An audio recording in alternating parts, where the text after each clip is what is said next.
Good morning, everyone. It is 8:40 and it's time for the bottom line. That means we bring in Michael Jankins from Jankins Law Firm to talk about the bottom line. And this morning, it is veteran related on this Veterans Day. Yeah, very topical of what we've been talking about all morning long about our vets. And apparently something very recent was put into action that changes things up if veterans are looking at filing for bankruptcy, correct?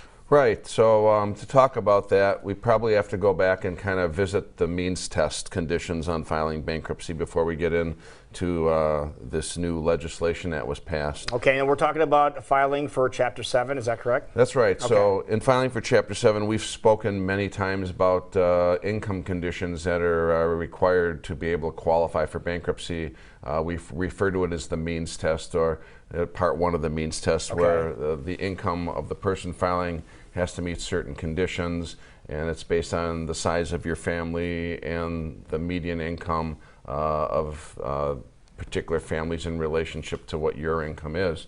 So we begin by calculating a person's income for the 6 months before they file the bankruptcy, and it's their gross income. So it's their wages, their business income, their retirements, things like that. And that number is divided by 6 to get a monthly average, and then it's multiplied times 12 to figure out what it would be on an annual amount, and then that's compared to these median incomes. So we've spoken about this before, right? And these change all the time, so they change November 1st again. So currently the median income for a single person is $50,661. For a family of 2, it's $67,897. For a family of 3, it's $77,525. For a family of 4, it's $93,880. Okay. And then each additional family member, you add $9,000 to the figure. Okay. So if you're below those figures, you're in. Okay, it's that simple. That's simple. Okay. If you're above the figure, then it gets a lot more complicated, and then you have to pass this mathematical formula to then qualify. Some people do, some people don't. So on August 23rd, brand new legislation was signed into law by the President called the Haven Act. The Haven stands for some stuff, so it's actually the Honoring American Veterans in Extreme Need Act. And so this legislation, as I understand it, came about very quickly, very unlike anything that ever happens in Washington, D.C.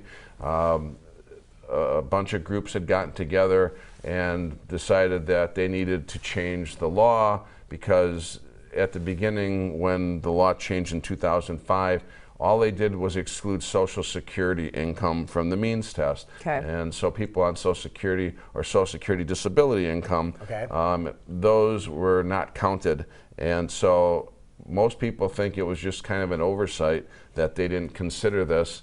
And given that it took them about 7 years to pass the Bankruptcy Reform Act, there was probably things that they didn't consider because they were just worried about finally getting it done.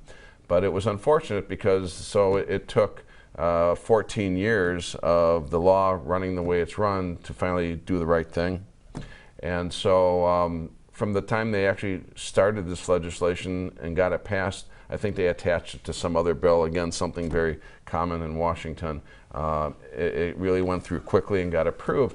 So it's very important, because what it's done is this federal legislation is excluding now from calculation of income in the means test all service-connected disability type income.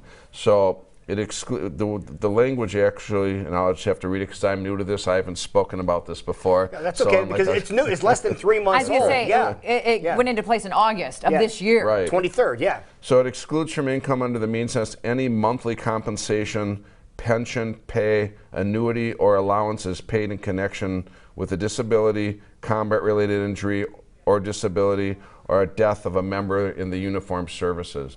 So there, besides VA disability, which is the most common thing, there are veteran disability pensions that are given by the government, and a lot of different other complicated benefits that veterans get if they served and were injured while serving or in combat. So those won't be included in the median. Those aren't counting anymore. Okay. And I've had clients that were getting VA disability with 100% ratings.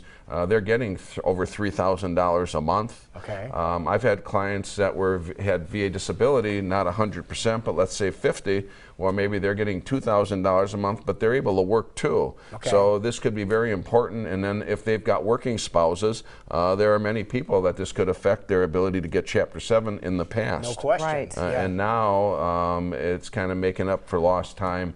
And this law, again, unlike many, became effective upon signature. So immediately. So if, on August 23rd, it became effective. And another unusual thing about the law is it's retroactive.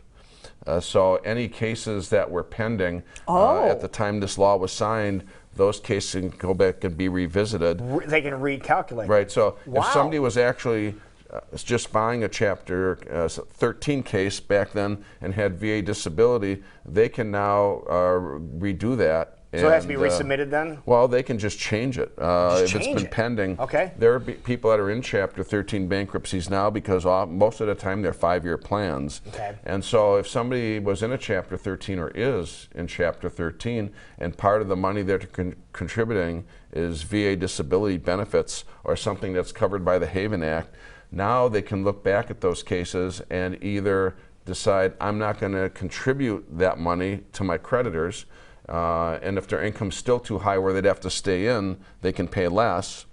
Or if that income is what's causing them to be in Chapter 13, and now without it being included, they could qualify for Chapter 7, now they can change their case to Chapter 7.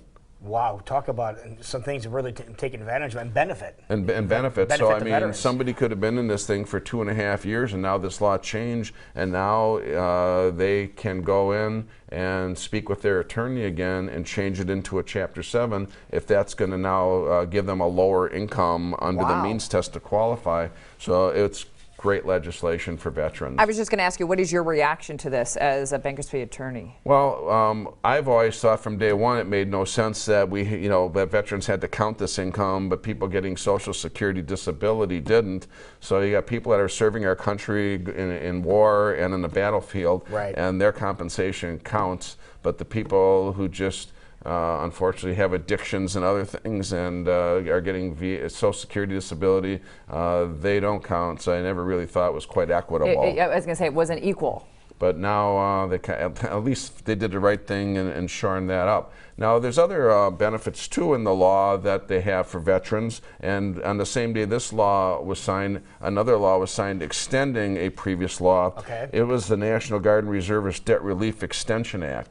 So what that law provided is anybody who had been serving in the National Guard or the reservists and got called to active duty, if they served at least 90 days and they were acting either in actual active duty or in Homeland Defense, then their income, or they won't even have the means test applied. So if they need to file bankruptcy and their income wouldn't qualify because it's too high, the means test doesn't even apply to those folks. So it's automatic then? They automatically can get a bankruptcy. Wow. And so this law was signed in 2008, I believe, originally, and then it was set to expire and extended through December of 2019. So on the day the Haven Act was signed, they also signed an extension act for this legislation, extending it 4 more years till 2023. Awesome. Okay. And so it also extends, so it's not only while you were serving in active duty, it covers you for 540 days from when you got out. Okay. So once you've been deactivated, you're still going to get almost 1.5 years to file bankruptcy and not have the means test count. Wow. You still have that that's another opportunity. big benefit for veterans that have served, and so there's quite a few things that are helping veterans in the bankruptcy law. There's one other item too, a special provision that for disabled veterans, and I guess under the definition you have to be at least 30% disabled under the VA rules. Okay. If most of that person's debt was incurred while on active duty, then that person is excluded from the means test too. So so that's another automatic. That's another automatic. Okay. So service members use credit cards and things while they're in the military and incur significant amounts of debt. And so if a lot of it was while they were on active duty, when they get out, they can file bankruptcy and have no means test if they're falling within that definition of being a disabled veteran, which would be 30%. And you can help them get rid of that debt, which is getting rid of a a burden. So if people want to start that conversation, hearing that there's new rules in place that they can act upon right now, how can they get in touch with you? You can give me a call at 255-1855, and we'd be happy to answer your questions. You can find us on the internet at www.iowa-bankruptcylaw.com, or you can follow us on Facebook. Michael Jankins, great information on this Veterans Day for our veterans. Thank you so much. Thank you, sir. All right, it is